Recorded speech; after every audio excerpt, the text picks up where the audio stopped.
Have you ever wanted something so badly you were willing to do anything to get it?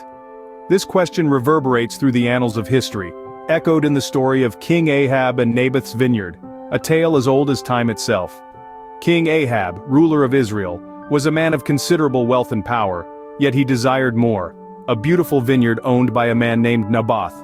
Ahab offered Naboth a fair exchange, but the vineyard was Naboth's ancestral inheritance, and he refused to give it up.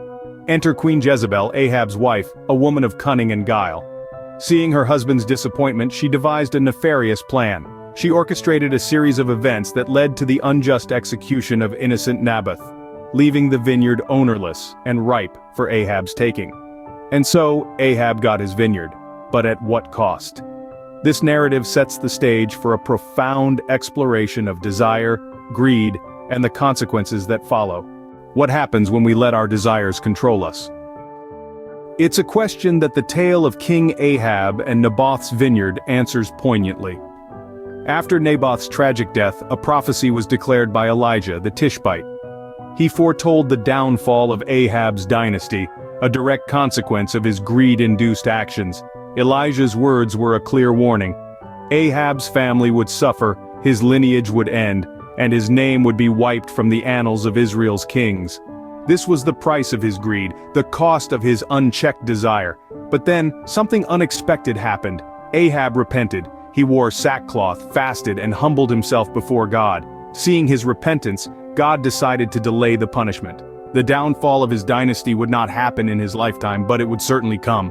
Ahab's story ends with a delay in punishment, but the consequences of his greed were inevitable. What can we learn from this story of desire, greed, and consequences? The tale of 1 Kings 21 teaches us several vital lessons. Firstly, it highlights the dangers of uncontrolled desire. King Ahab's insatiable craving for Naboth's vineyard led him down a path of deceit and murder, illustrating how unchecked desires can corrupt us, pushing us towards destructive actions. Secondly, the story underscores the repercussions of evil deeds.